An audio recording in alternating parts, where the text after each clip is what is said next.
Bonjour, j'espère que vous allez bien. Donc, faire la vidéo, غادي ندير une présentation de l'œuvre La boîte à merveilles. Donc, هاد la présentation تكون فيها la biographie ديال أحمد السفراوي et des informations على le genre, la date d'écriture, etc. Et on va présenter les personnages. Donc, commençons par la biographie d'Ahmed Sfaraoui. Donc, on va essayer de donner l'essentiel. Donc, نعطيو المفيد. Donc, Ahmed Sfraoui, c'est un écrivain marocain né à Fès en 1915 et mort en 2004. Donc, là, c'est concernant la date de naissance et le lieu, ainsi que la date de sa mort. Donc, parmi les succès d'Ahmed Sfraoui, et les najahat ديالو, donc lauréat du Grand Prix littéraire du Maroc. Donc concernant les ouvrages من غير la boîte à merveilles, donc on a le chapelet d'ombre 1941, la maison de servitude 1973 et le jardin des sortilèges 1989. Donc بالنسبة les ouvrages راه غالبا كيتحطوا تيكونوا في la première question. يقدر يعطيك une autre œuvre du même auteur, d'accord? Donc on passe à d'autres informations. Donc concernant le genre de l'œuvre. Donc le genre de l'œuvre, c'est un roman autobiographique. Donc le genre, on a deux composantes, le roman et l'autobiographie. Donc l'autobiographie, tout simplement, c'est l'auteur raconte sa propre vie ou bien une partie de sa vie. On parle des fragments de sa vie. Donc Ahmed Sfraoui, il raconte la période de l'enfance à l'âge de 6 ans. Donc يحكي على واحد الفترة ديال الطفولة في سن ديال 6 سنوات. علاش هنا عندنا ان رومان وما كاينش غير جوست l'autobiographie parce que هنا في le roman c'est quoi le roman? C'est une œuvre de fiction. يعني كتكون واحد certaine liberté ديال l'auteur في la narration bien sûr في la fiction. ولا لاحظتوا غتلقاو la différence ما بين le nom de l'écrivain اللي هو أحمد السفراوي. Par contre le personnage principal donc c'est Sidi Mohamed. Donc هذا واحد la différence ما بين le roman autobiographique et l'autobiographie. Donc بالنسبة la boîte à merveilles, il faut apprendre par cœur ces deux dates, la date d'écriture 1952 et la date de publication 1954. Donc تاريخ الكتابة و تاريخ ديال الإصدار.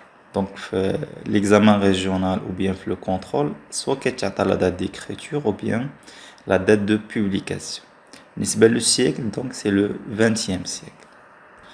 Pour le courant littéraire, donc le courant littéraire, c'est la littérature maghrébine d'expression française. Donc pour plus d'informations, là vous pouvez chercher sur internet ou des informations de la littérature maghrébine.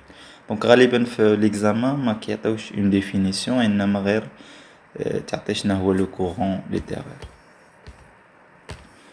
Donc بالنسبة le narrateur اللي عندنا في la boîte à merveilles, donc bien sûr celui qui raconte, donc c'est un enfant de 6 ans qui s'appelle Sidi Mohamed.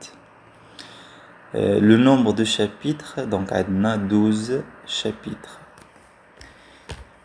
بالنسبة la composition de la boîte à merveilles, donc on peut diviser l'œuvre en 3 saisons. Donc نقسموها على 3 ديال الفصول. La première saison, c'est l'hiver, qui commence du chapitre 1 jusqu'au chapitre 3. Le printemps, qui commence du chapitre 4 jusqu'au chapitre 7. Et l'été, bien sûr, du chapitre 8 jusqu'au dernier chapitre, le chapitre 12. On passe maintenant aux personnages. Donc, les personnages, on a des familles, d'accord? Donc, commençons par la famille du narrateur. Donc, où habite la famille du narrateur? Donc, c'est deuxième étage à Darchouf. Au deuxième étage, bien sûr, elle a fait deux pièces partagées entre la famille du narrateur et une autre famille. Les radins choufouha après. Donc, نبداو le Sidi Mohamed. Donc, des informations à la Sidi Mohamed. Donc, Sidi Mohamed, c'est le narrateur, personnage principal. Donc, c'est un enfant de 6 ans. Et cet enfant a une boîte à merveille. Donc, بالنسبة لهاد la boîte à merveille, il y a des objets qui sont hétéroclites. كاين في le premier chapitre. Exemple, مثلا فيها des boules de verre, un minuscule cadenas, des encriers vides, etc. بالنسبة لهاد l'enfant, donc Sidi Mohamed fréquente le مسجد ou bien l'école coranique. هنا كان كيمشي يقرا في المسجد ولا l'école coranique. Et ce personnage, ou bien cet enfant, préfère la solitude. Donc, c'est un enfant qui est seul. Donc, déjà, qu'il a fait le premier chapitre, qu'il a fait le début. Donc, on passe à un autre membre de la famille. Donc, c'est Malem Abslam. Donc, Malem Abslam, c'est le père du narrateur. Donc, l'Abdiel, le narrateur. Et c'est un homme, donc un homme pieux, ou bien un homme croyant. يعني إنسان اللي متقي. Donc au niveau physique, il a une barbe noire et des yeux qui sont profonds. Concernant son métier, donc بالنسبة للمهنة ديالو, c'est un tisserand. Donc عندكم هنا l'image qui montre le métier. Donc on passe à Lala Zubida. Donc Lala Zubida, c'est la mère du narrateur et l'épouse de Malem Abslam, ou bien la femme de Malem Abslam. Et cette femme, donc c'est une shérifa. Donc shérifa,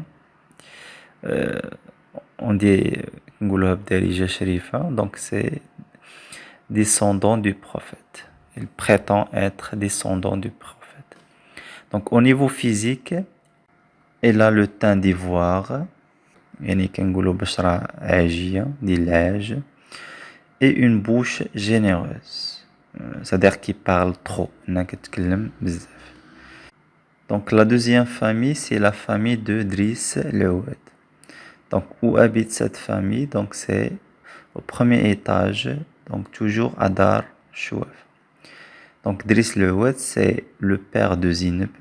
Donc Zineb, c'est une fille âgée de 7 ans, donc c'est Sanawat, que Sidi Mohamed déteste. Il n'y a aucun qui craint le personnage. Et le mari de Rahma. Donc, le métier, c'est un fabricant de charrues. Donc, la charrue, c'est un outil utilisé pour labourer la terre. Donc, donc on passe à la famille de l'Aïcha. Donc, l'Aïcha habite dans l'impasse de Zanqat al-Hijjama. Donc, بالنسبة للعائشة, c'est une ancienne voisine de Lala Zubida. يعني جارة قديمة ديال Lala Zubida. Donc, chapitre 2, on va voir que l'Aïcha va rendre visite à Lala Zubida. Donc, on peut dire que ce personnage, c'est une femme qui est superstitieuse, c'est-à-dire qui croit en la superstition. Donc, la superstition, ce sont des fausses croyances. يعني واحد الأفكار اللي كيكونوا مغلوطين بحال الإيمان بالأضرحة etc. Donc aussi c'est une shérifa. Donc on passe à Moulay al-Arbi. Donc Moulay al-Arbi, c'est son mari, c'est-à-dire le mari de l'Aïcha ou bien l'époux de l'Aïcha. بالنسبة le métier, son métier, donc c'est un babouchier. C'est quelqu'un qui fabrique des babouches, donc le blari.